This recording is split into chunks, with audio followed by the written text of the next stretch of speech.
Oh my goodness. Good morning, good afternoon. Whatever it is for you, I hope you're having a fantastic day. My name is Zach Schaumler. This is Strong Opinion Sports, episode 310. And on today's episode, we're going to talk about the Falcons surprisingly dominating the Raiders. And is that really what happened? We'll talk about that. There's some interesting insight I have as to what really happened in that game. We'll talk about the Broncos quarterback nightmare. We're going to talk about Mitchell Trubisky, insert deep sigh, really? We got to talk about Trubisky again. And, is it not pretty? We're going to talk about the nearly deadly crash in Formula One. It was, look, if you haven't watched you're an NFL fan, you're an American sports fan, fine, right? You don't give a single anything about Formula One. I understand. Most people that listen to this show only are here to hear me talk about football. I understand that. Even if you're one of those people, if you don't care about Formula One at all, I recommend look up the crash. Look up Bahrain, Romain Grosjean crash. It's B-A-H, Bahrain, Romain, like romaine lettuce, and then Grosjean, that's how you spell Grosjean.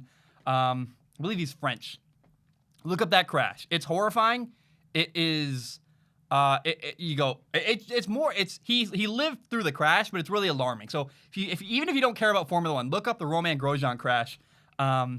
Pretty crazy. It really just, you're like, he walked away from that? I mean, it's amazing that he did, and we'll talk about that at the end of the show.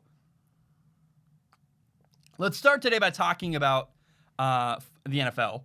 The Falcons beat the Raiders 43-6 on Sunday, and it was shocking. I did not give the Falcons a single prayer to win this game. They did. And now I walk away. I guess I don't walk away feeling like, wow, the Falcons are this amazing football team. They beat the Raiders. The Falcons dominated the Raiders, because that's not exactly what happened. The story from this game is that the Raiders were awful. I mean, they were just completely terrible. And I'm not exaggerating. It's one of the worst team performances I've seen maybe ever, but definitely this year. It's in the conversation for the worst team game, worst game a single team has played all year. So many mistakes were made. There's this crazy long list of mistakes the Raiders made. And straight up, it's going to be hard to even list everything the Raiders did wrong in this game. And so after I dump a massive list onto you guys, I'm going to try to go through bit by bit every little thing that went wrong. Even after that list is given to you, still assume I left stuff out, because it's kind of amazing how much the Raiders screwed up in this game. I cannot believe it. It's an overwhelmingly large amount of mistakes the Raiders made. But first, I also want to give Atlanta some shine. I don't want to just say it was all the Raiders being terrible, because the Falcons did make some good plays. They fought really hard. I mean, I walked away very impressed with their defense, actually. And in my opinion, there's a story developing in Atlanta right now where Raheem Morris is the Falcons' interim head coach. And the more that the Falcons win with Raheem Morris as their coach, the more likely it is they keep him as their coach long-term after this year. And if things keep going well, I would actually find myself supporting that. I think that what we've seen from Atlanta, Atlanta's problem wasn't, they have a good quarterback, they have some decent talent. The problem was the culture in Atlanta, and really the way that they just fell apart when they had a lead in a game. And we also got to consider that I think bringing in a coach to be the next coach of the Falcons is harder than people realize. First of all, you're dealing with COVID. Anytime you deal with COVID, I think it's going to be, we might even be in 2021 next year still dealing with COVID. Certainly the offseason is going to be marred by dealing with COVID and restrictions and not being able to meet people face-to-face, that kind of thing. But also, I don't think that the Falcons' job is quite as attractive as people might think. They have they got a $100 million stadium. Woo, that's awesome. But they have a culture of blowing leads. They have an aging quarterback. I think the one benefit they have is their owner appears to be very, very patient. But I got to say, Raheem Morris, have I said Mostert? Raheem Mostert's the running back in the NFL. Raheem Morris is the interim head coach of the Falcons. He's been there since 2015. And he's been there through everything. The Super Bowl loss, the blown leads. And honestly, I'm pretty sure that throughout the entire time Raheem Morris has been in Atlanta, he's been sitting there thinking to himself, man, there's a lot of stuff I want to say and a lot of stuff I want to do that I cannot do because I'm not the head coach. It's not appropriate for me to speak up and say this thing or do this thing. And so, look, I think the Falcons are probably better off with Raheem Morris as their coach. Certainly right now they are. They're 4-2 with him. But let's just see how the year goes. There's no hurry to make a decision whether or not Raheem Morris should be the coach long-term or not. But I want to lay that foundation now. It looks like Raheem Morris might actually be the guy long-term in Atlanta, at least for next year. A lot of teams have been talking about this, how it's going to be hard to hire a new coach. There's a lot of problems with COVID. Some people want to just get through COVID. And if nothing else, Raheem Morris might still be the coach next year in Atlanta. And right now, the way they've been playing under him, the attitude, the way they've been fighting, the culture that appears to be developing under Raheem Morris, I don't know that would be a bad thing. I think Raheem Morris has done a very, very good job in the 6 games he's been the head coach of the Atlanta Falcons. Now, the Raiders. Oh, my gosh. The Raiders were astronomically bad against the Atlanta Falcons. It's kind of unbelievable. The Raiders had 5 turnovers. Derek Carr had an interception, was returned for a pick 6. That gave Atlanta a 23-3 lead. So the pick 6 was really bad. Derek Carr also had not 1, not 2, but 3 fumbles, all lost. That's terrible. The Raiders running back had a fumble. Josh Jacobs had a rare, he doesn't fumble a lot. He had a fumble. That's a big deal. Fighting for extra yards. So 5 Raiders drives were ruined by turnovers. 2 more drives were ruined by penalties where there was one penalty where Josh Jacobs got called for lowering his helmet to initiate contact. That's a 15-yard penalty. That cost the Raiders a first down. There was another situation where, later on another drive, Henry Ruggs, the rookie receiver, very talented, kind of been waiting for him to pop this year. He had this awesome contested catch on like a 4th and 3 down the right sideline, had this great catch with the defender right next to him.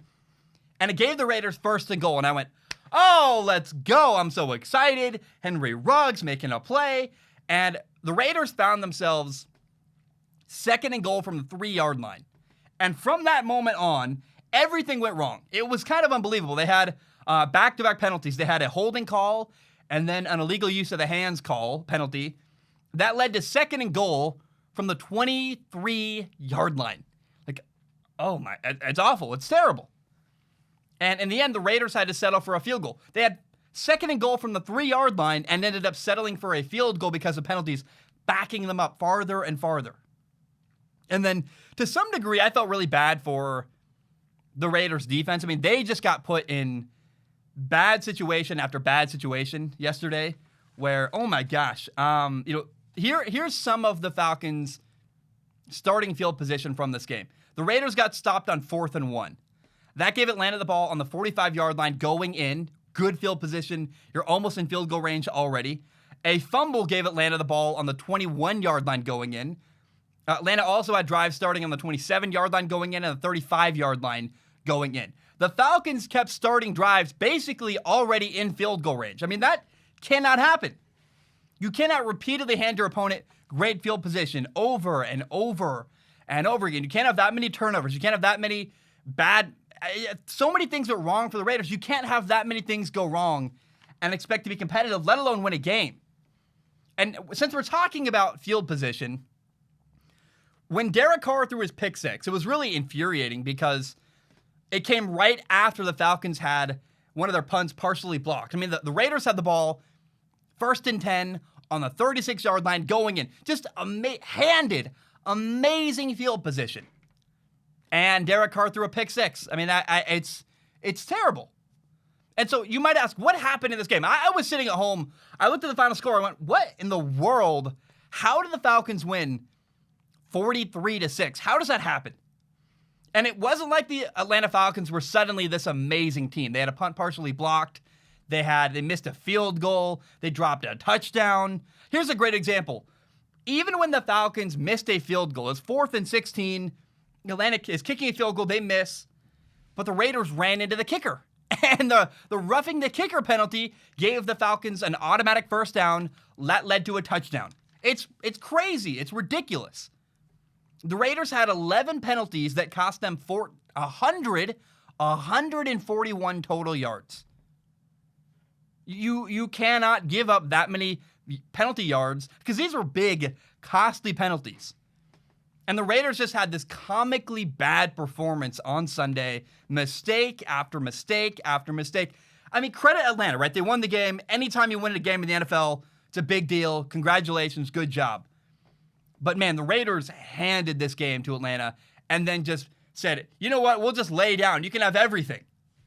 Fumbles, turnovers, penalties, endless mistakes, and endless missed opportunities. It's kind of unbelievable. I mean, you had second and goal from the 3-yard line, penalty. Second and goal from the 23 now? What the heck? How does that happen? It's just so many things went wrong. I'm sure I'm leaving stuff out. But the Raiders had one of the worst, if not the worst, and actually probably the worst. This was probably the worst team performance I've seen all year in the NFL. Let's end on a positive note because I just kind of yelled at everybody about how, oh my gosh, things went wrong over and over and over again for the Raiders. Kind of the fun, weird factoid from this game. Guess who came in the game at the very end to kneel for the Atlanta Falcons? You know, take a snap, just kneel the ball, victory formation. Matt Schaub. Remember Matt Schaub, the former, I guess he was Michael Vick's backup actually in Atlanta. Then he went to the Houston Texans for a couple of years. In Houston, he had Kyle Shanahan as his offensive coordinator calling plays. And for a couple of years, Matt Schaub did really, really well. And then he fell off the face of the earth. And guess what? I had no idea. I missed this somehow. Apparently, Matt Schaub is still in the NFL. He's 39 years old. He's the backup for the Atlanta Falcons. And it's just kind of weird and interesting. It's a weird factoid. I guess apparently Matt Schaub is still in the NFL. I had no idea. Kind of cool. And I enjoyed that. Okay, I don't feel the need to take a break. Let's just keep going. We're going to talk about the Broncos and the Saints. The Saints beat the Broncos in one of the ugliest and weirdest games I have ever seen in the NFL. The Saints won 31-3. And the Broncos quarterback situation for this game, oh boy, this might be one of the most bizarre NFL stories I've ever seen in my brief lifetime. So first of all, one of the Denver Broncos quarterbacks, Jeff Driscoll, tested positive for COVID. And then it came to light that apparently the Broncos quarterback room had not been properly following all of the NFL's COVID protocols. And so due to contact tracing and caution, on Saturday, the day before the game, the Broncos found out, hey, all 4 of your quarterbacks cannot play in tomorrow's game. They all are too close to someone who had COVID. None of them can play. And you're like, wait, what? Hold on. The Broncos don't have a single quarterback for this game? And so Denver was put in this impossible situation saying, hey, the day before the game, you just got to figure it out. Find a way to make it happen. And people keep asking me, like, and asking the question just in general, why did the NFL not cancel this game? And there's a couple factors, I think, that led down to this happening. Number one, the NFL desperately does not want to cancel games at any cost, at all. For example, the Steelers-Ravens game has been moved so many times. It was supposed to take place last Thursday. It got moved to Monday, then Tuesday. Now it just got reported the game got moved to Wednesday. So 6 days after the game was supposed to take place, they're playing that game again and counting it as the same week. It's just bizarre. I've never seen a Wednesday game in my entire life. The NFL desperately does not want to cancel games, especially if they can find a reason not to. They just do not want to do it. Also, because Denver broke protocol, the NFL's COVID protocols, it appears like the NFL wanted to use Denver as an example and kind of a warning to other teams, hey, follow our protocol or else you're going to get punished and find yourself in a really bad, impossible situation. That is why the Denver Broncos found themselves playing a game with not a single quarterback on the roster. It's kind of, it is unbelievable. I've never seen anything like it. And this is why I believe the Patriots coach Bill Belichick has been really, really loose this year. Like, I think he's kind of let go of any desire to win a Super Bowl. He's clearly trying to win games. They're fighting hard. But I don't think Bill Belichick is going, we're going to win a Super Bowl this year. I think he's just kind of accepted that the NFL in 2020 is a mess. I mean, there's nothing that's dependable. If you're a coach, so many things are out of your control. Imagine a meeting that you would think It's our quarterback room. They're going to take precaution. They're going to follow the rules and do things right. And, I mean, imagine the day before the Super Bowl that you find out all 4 of your quarterbacks. Let's say the Chiefs are in the Super Bowl. Every single quarterback on their roster, Patrick Mahomes all the way down, they're like, hey, it's Saturday. The game is on Sunday. Oh, yeah, by the way, every single one of your quarterbacks has COVID. They cannot play. The game is going on ahead anyway. The whole thing feels futile if you're an NFL coach trying to do the best you can. So a guy like Bill Belichick, who most coaches have to win, the pressure's on, they can't get away with just trying to skate by. I mean, coaches are fighting. People are getting fired. Coaches are fighting hard to keep their jobs and stay alive in the NFL. But a coach like Bill Belichick, who's won 6 Super Bowls, doesn't care. He's like, I'm safe. I'm going to wait till COVID's gone, then turn the gears back and really try hard again. I just get this appearance and this feeling that Bill Belichick must realize it's just futile. You can't, there's too many things out of your control. And the Denver Broncos got massively screwed here. But I understand the NFL said you can't break protocol. We're going to punish you for this. Now, the Broncos, again, they had no quarterback the day before the game. They're like, we don't know what to do.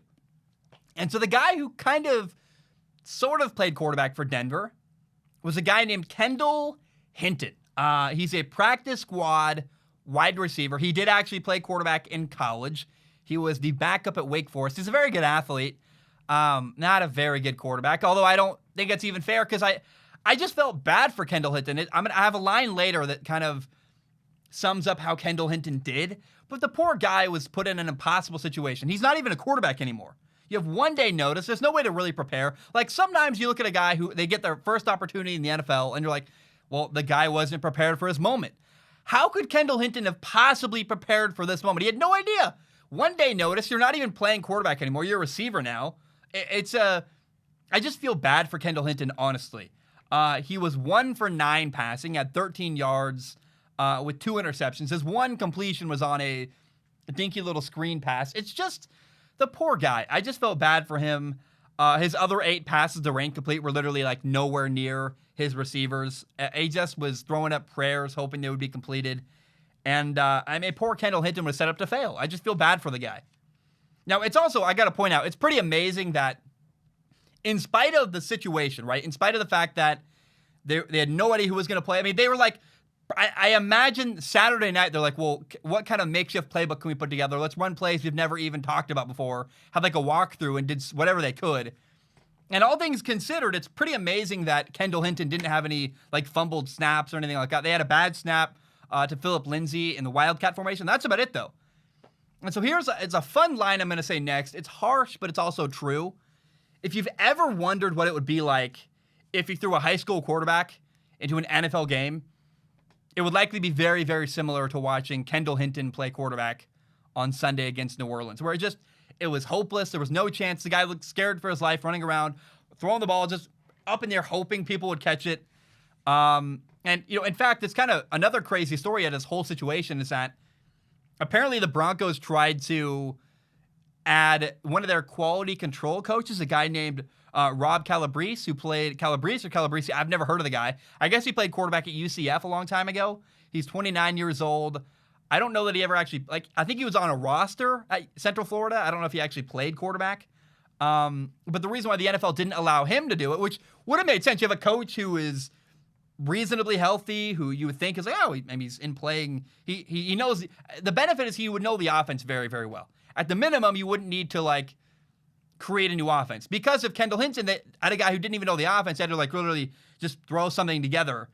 The NFL blocked the use of Rob Calabrese because the NFL doesn't want you using your coaching staff as a way to, as a reserve to hold players. What if you're well, we don't want to have a backup quarterback on a roster, but we'll sign, name any backup quarterback. We'll sign, oh my gosh, literally, is it Mitch Trubisky? I don't know why that's the first guy I think of. He's a backup quarterback in my mind to say, well, we don't want Mitch Trubisky on a roster because we can use that roster spot for a player who's going to play every week. But what we can do is make Mitchell Trubisky a coach, and then if somebody gets hurt, we can just elevate him from the coaching place onto the active roster. The NFL said we don't want that to happen at all.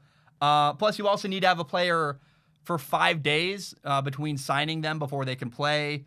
It was all strange. I mean, the Broncos tried to sign a coach to play quarterback for them. It's crazy. It's funny. It's just a bizarre situation. Now, for most of the game, Denver ran the Wildcat offense. They literally had a direct snap to the running back, ran like zone reads and a lot of just quarterback counter and stuff like that. They had Royce Freeman and Phillip Lindsay playing the, quote, Wildcat quarterback position.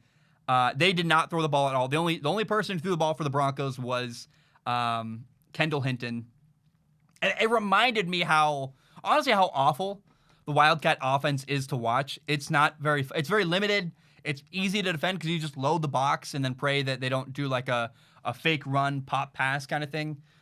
Denver didn't do anything like that. There's nothing imagined. It was weird and bad and boring and awful. And Denver's offense was just terrible, not fun to watch.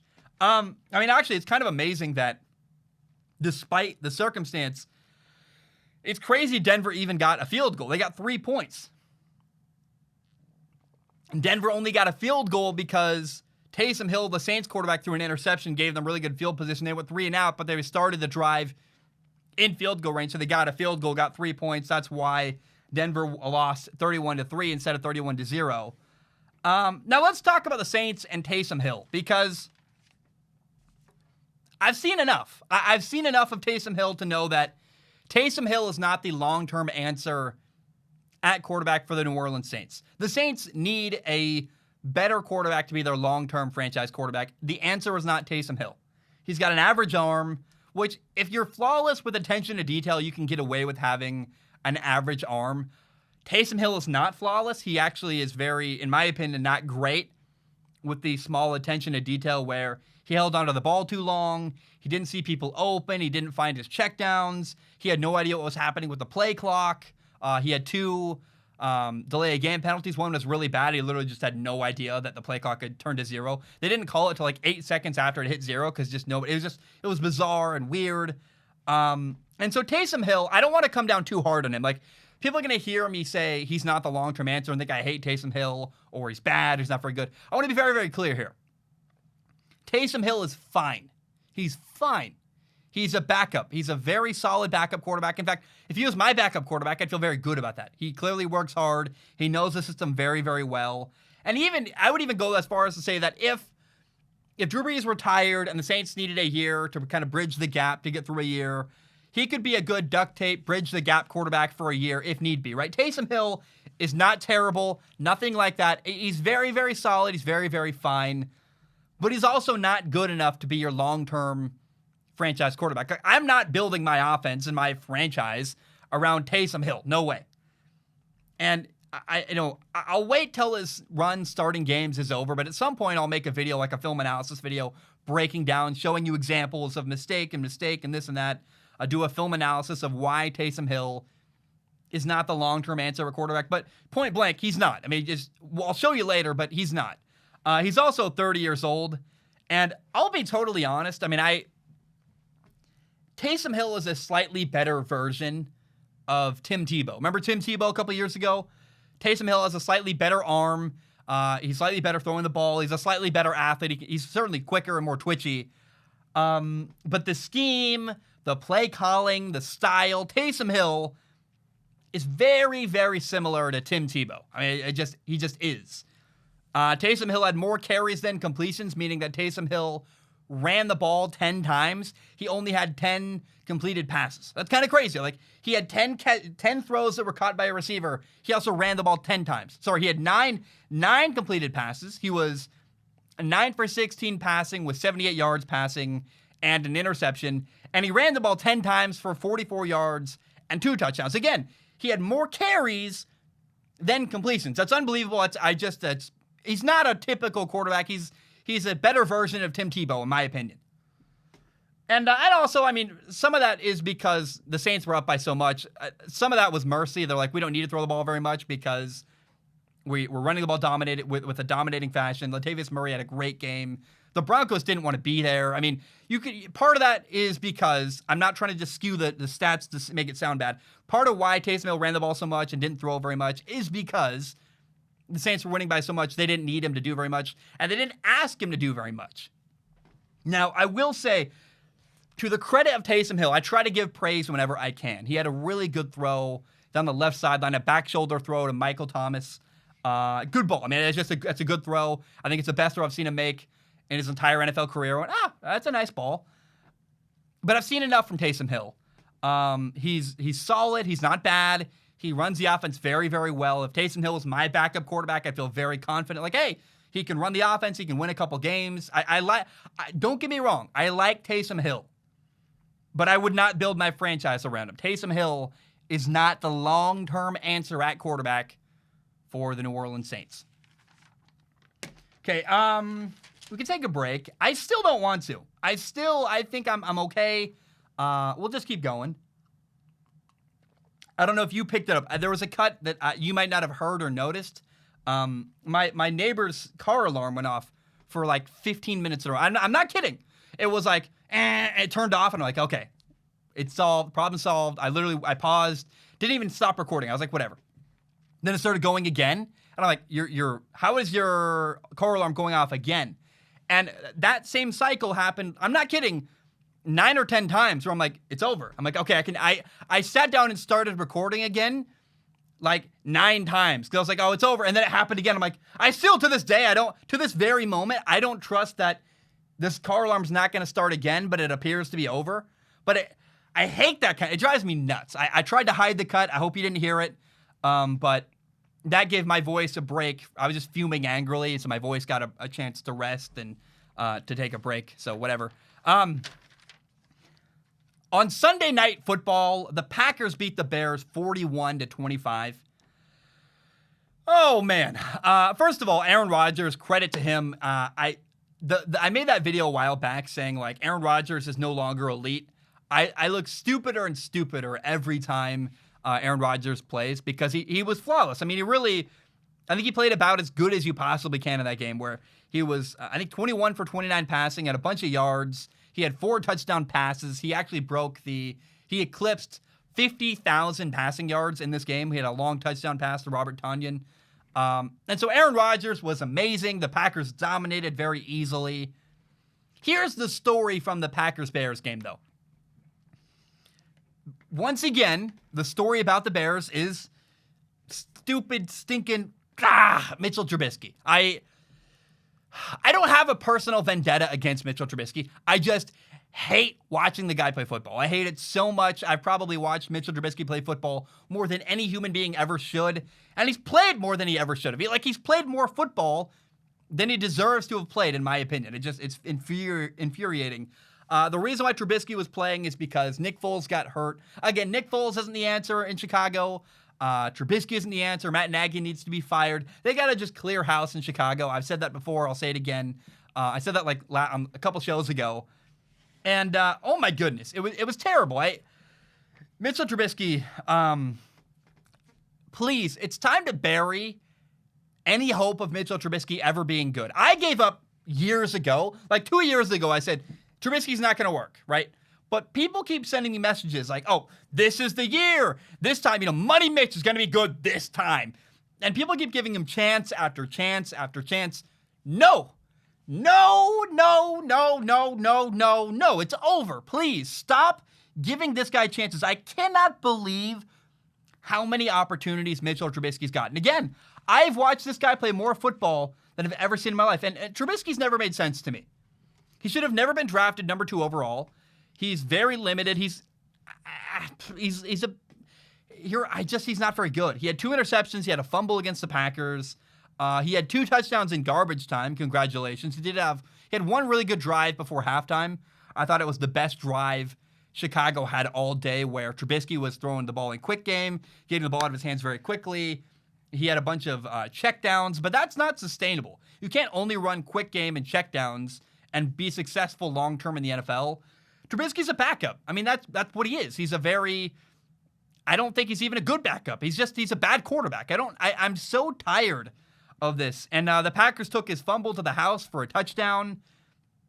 Both of his interceptions were really bad. He had one into double coverage and then one into triple coverage. Where I'm screaming at my TV going, why are you throwing the ball there? Allen Robinson was wide open on a deep dig over the middle. Just wide open. And I'm like, what are you doing? Trubisky, I don't understand. I'm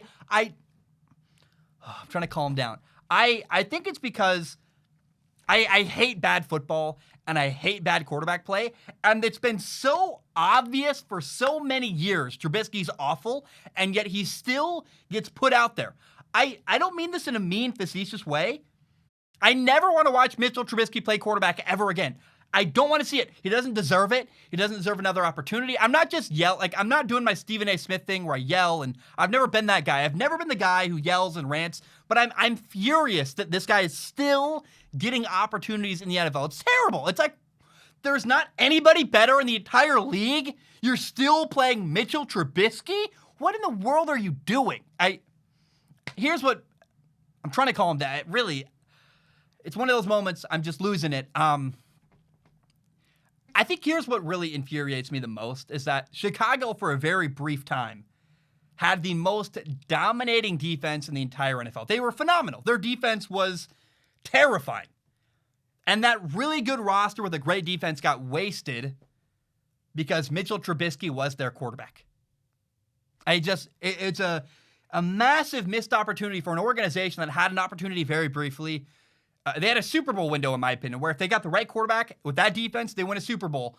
And the Bears couldn't capitalize because they stayed committed to this stupid, terrible. Stupid's a bit personal. I'm not trying to be personal with Mitchell Trubisky, but he's a bad quarterback. He should never play football again in the NFL. I just cannot believe. Maybe that's dramatic. No, it's not. It's not. The two worst quarterbacks I've ever watched be starters in the NFL, in my opinion, and like long-term starters. Blake Bortles and Mitchell Trubisky. They were infuriatingly bad. Trubisky's still infuriatingly bad. And Mitchell Trubisky, if you're out there, hey, I'd love to talk to you. I have so many questions. You probably hate me because of what I'm saying. But I cannot believe that Mitchell Trubisky is still a thing in the NFL. I don't have much more to say. I'm just complaining. It infuriates me. I will say this. Arm talent matters, right?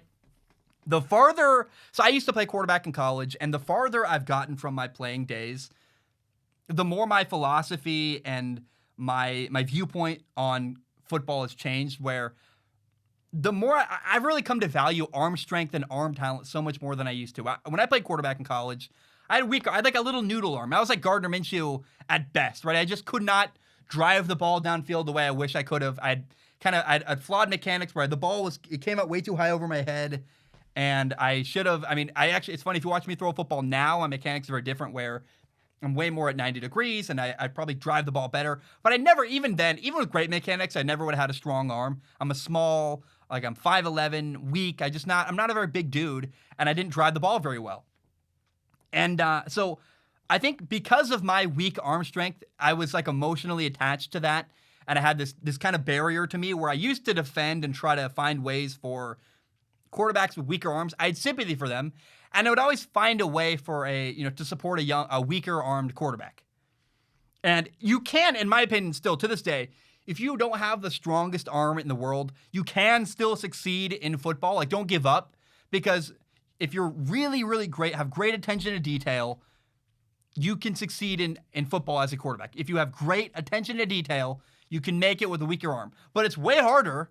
And if I'm a coach, I want to work with a guy like Justin Herbert or Patrick Mahomes or Deshaun Watson. Like, watching guys like that and then being removed from football, no longer playing anymore, it's just shown me, like, I just have changed my perspective. Natural talent matters. Having a guy Kyler Murray is really fast and has a strong arm. Like, I want to work with a quarterback who is really naturally gifted. It's true.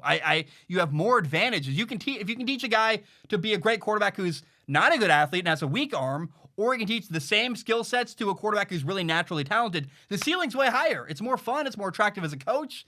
And I think I look at the world a lot more like a coach than a player now. And so I've come to value arm talent and arm strength. And I think that physical tools do matter, especially at the quarterback position. And Mitchell Trubisky never had the physical tools to be a high-level quarterback. He also had a weak little arm. He just didn't throw the ball very well. But he also never had the necessary attention to detail. He had nothing. Trubisky brought nothing good to the table. It's like, well, what are we doing here? Why are we still just... The definition of insanity is doing the same thing over and over and over again with the same result, and you just keep doing it. And that's what the Bears are doing at Trubisky. Like, why are we still here, still giving Trubisky more and more chances? It's futile. It's ridiculous. And so Mitchell Trubisky failed as a quarterback in the NFL, categorically failed. And I'm not available for another chance. I'm not available for more conversations and more games.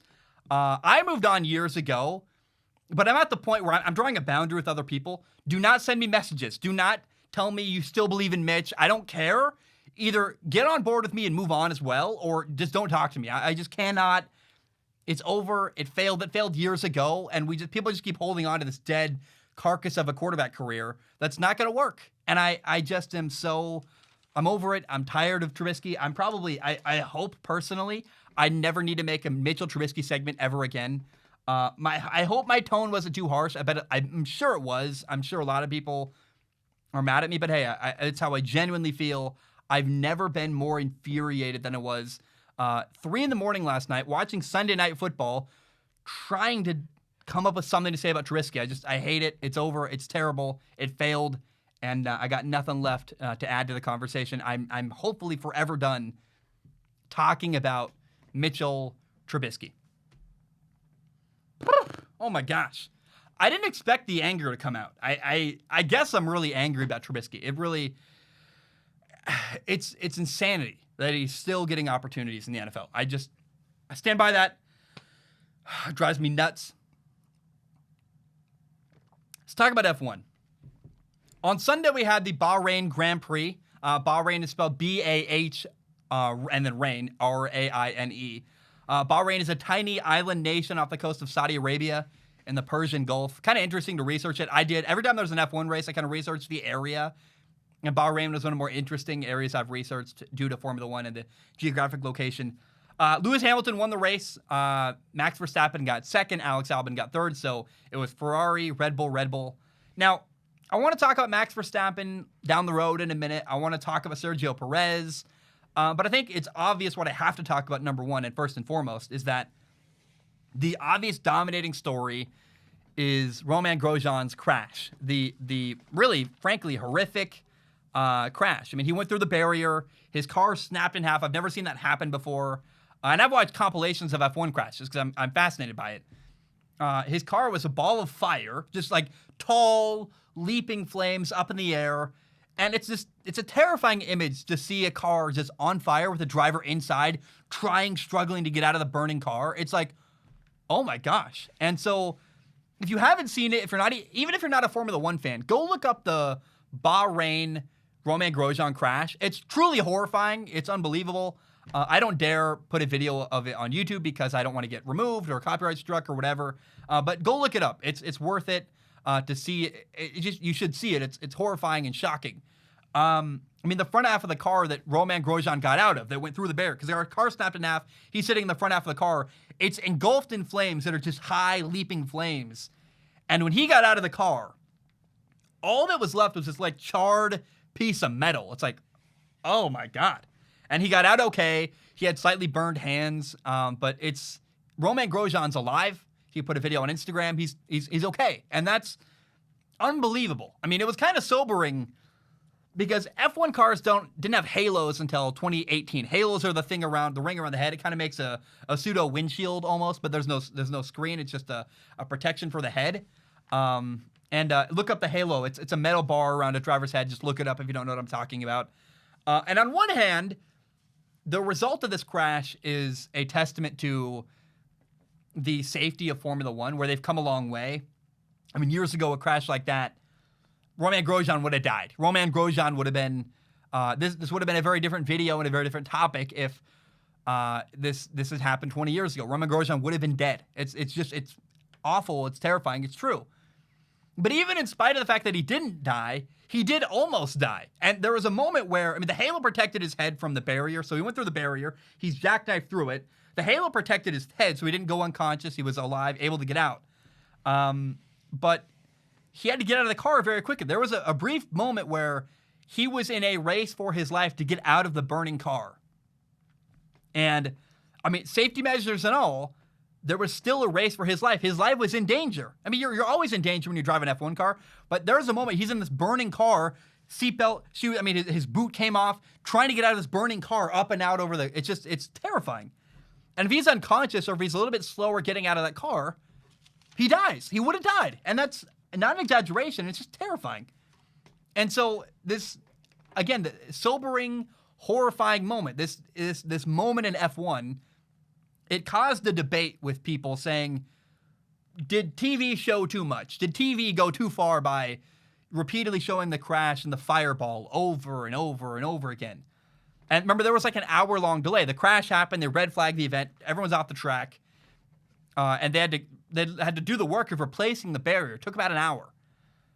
And they kept showing the replay over and over again. The ball of fire, him getting out of the car, that slow-motion horrific image of smoke and him jumping out, getting sprayed down with a fire extinguisher. And I think also a weird factoid I think people don't realize, you wear 4 layers of fireproof protective gear if you're an F1 driver. It's incredibly hot. One of the things that my girlfriend was watching with me, realizing like, oh, driving an F1 car is a really brutally hot experience. Like your body temperature is insane. And people don't realize about that. Like even in a hot day when it's 90 degrees outside, you're driving an F1 car, the temperature is like 30 degrees hotter in the car when you're driving. It's terrifying, especially on the track. And I guess here's the thing about the replay. Should they have showed the replay? Was it insensitive? Did it cross the line? If Romain Grosjean had died, then yes, absolutely, it would have been insensitive. You shouldn't show that. But in this case, because he lived, it's okay to show it to some degree. And then also, I think it's important to show the replay. I think there's actually a deep importance where you have to remind people how dangerous F1 is. I think F1 actually almost has a responsibility to remind people that it's a dangerous sport. And I understand why F1 drivers, people like Sebastian Vettel and Lando Norris, Carlos Sainz, they don't like seeing that. It's horrifying. And if I was an F1 driver, I'm like, I don't want to watch that crash. I don't need to see it again. I don't want to see that because that could have been them. And it's unsettling to see that. Like, that could have been me in that burning hulk of metal. I mean, I understand why an F1 driver goes, I don't want to watch that, and you shouldn't have shown that. But the FIA and Formula One, I also think have a responsibility where it's important to be honest and transparent about how dangerous it is. I mean, driving a car incredibly fast, whether it's they kind of set the example for the world of what it's like to drive a car. And it's dangerous. Not everybody can do it. And not only that, it's not only is it dangerous, there's also a lot of physical difficulties of driving. Like, try to push down the brake pedal on an F1 car. It's unbelievable how hard it is. And so I guess I'm glad Romain Grosjean is okay. Thank goodness. But I also think, again, F1 has a responsibility to be transparent and honest about the dangers of F1. And part of that is showing the replay.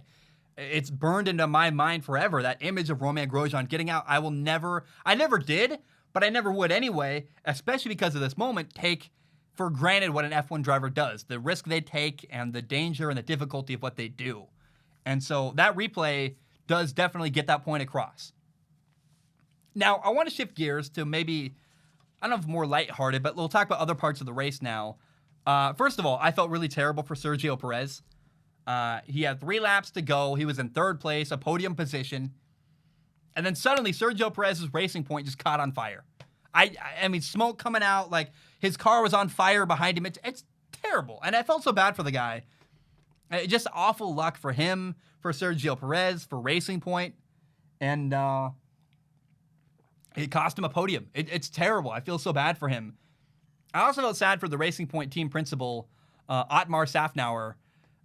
Just watching him, like, head down in his arms. Looked like, I don't know if he was crying, but he definitely just looked depressed and sad. Hand down in his hands, just head down. I hope that Otmar's job is secure. I really like him. And I want to see him continue to make progress with what he's done at Racing Point. Like, Racing Point has made a lot of progress. I want to see that continue with them. But I think, and I personally hope, that Otmar Safnauer is a part of the progress moving forward. Now, it was a wild race. I want to keep beating this drum, though, that it's insane that Sergio Perez does not have a drive next year in Formula One. If he's not in F1 next year, it's criminal. It's ridiculous and stupid that other guys like Antonio Giovinazzi and Nicholas Latifi have a drive when Sergio Perez does not. I mean, he's one of the top 5 or 6 drivers in F1, and nobody wants him. Nobody wants to compete and get better. It's crazy to me. And it's just a reminder of how much of F1 is politics and money and ridiculous nonsense. It's just sad that one of the best drivers in the sport may not drive next year because of other outside power and nonsense. It's just sad and stupid. Now, I want to talk about Max Verstappen because he got second at Bahrain, and he really, really wants to finish second in the Formula One drivers' standings and the drivers' championship because it'd be a big win for him. Think about it this way, where if he finished ahead of a superior Mercedes car in an inferior Red Bull car, I'd say a lot about Max and his talent as a driver, where I'm sure he'd feel good about that victory, saying, you know what, I did what I could, and I beat the people in front of me. So I think that if Max Verstappen gets second in F1 this year, it'd be a huge testament to him and his talent as a driver. And I hope he does. I like Max. I'm rooting for him. I want to see that happen. Now, I also got to say, I was disappointed by Sebastian Vettel in this race. He didn't do much of anything. He finished 13th. And after finishing 3rd in Turkey, I was like, man, maybe Sebastian Vettel's figuring things out in that Ferrari. And I thought he was finally making progress. Apparently he wasn't. I just feel sad about that. It was more a moment of Sebastian Vettel being an opportunist in Turkey than it was him figuring out his car and driving a better race. It's kind of disappointing and sad to me. Now, the final thing I want to say is that F1 has really won over my girlfriend. She's watched the last 3 races in a row now with me, sitting next to me on the couch, and been engaged and interested. And I cover sports for a living. It's my job. I watch sports all the time. I cannot get her to watch football with me. My favorite sport, football. Can't get her to watch it. Doesn't care. Doesn't want to watch it. Doesn't understand it. She likes F1, though. My girlfriend, F1 has won over my girlfriend. She likes it. It's interesting to her. It's easier to understand. And I think that says a lot about Formula One, where it's just this impressive spectacle. And if you haven't ever watched Formula One, it's very easy to get into because it's guys trying to beat each other on a track. It's interesting. It's fun. If you watch Netflix's Drive to Survive series, you really get a full understanding of F1. And I cannot recommend Formula One enough to people. It's just really full of great dramatic moments. The music is great. It's just fun. It's exciting. And also the commentary is really good. I mean, if you watch an NFL game, there's 16 a week. There's only so many good broadcasters to go around. If you have 13 games happening all on the same day, you can't get all the best broadcasters to every single game. F1 has one broadcast team, and they're phenomenal. They're really good. There's no lull and really good coverage. And so I walk away. I'm very impressed and satisfied and happy with Formula One. It's a great product. People should watch it. And I had a great time. I don't know if great's the right word there. I had an entertaining, interesting time watching the Bahrain Grand Prix. And I'm glad Romain Grosjean is alive and okay. And I'm very, very happy he made it. Because that crash, if you haven't seen it, go watch it. It's horrifying. And I'm glad that Romain Grosjean is alive and doing well today. All right, guys, that's all I have. Thank you so very much for tuning in. I really appreciate it. Shorter episode. I wanted to get it out quicker today. We'll talk tomorrow about the Buccaneers and Chiefs. We'll talk about Monday Night Football. And we'll do Ask Zach. I had Ask Zach planned for today, but it's 4:23 p.m. I wanted to get this out before the month ends and before Monday Night Football happens. So I love you. We'll do Ask Zach tomorrow, and hopefully the rest of the week, every single episode we do. I'm trying really hard to make shorter episodes that come out quicker, but still have quality. It's fewer topics that are quality rather than having 11 quality topics. It's 4 today. I hope you like it. I love you. I appreciate you. Ba-dum-bum. Bam. We are done.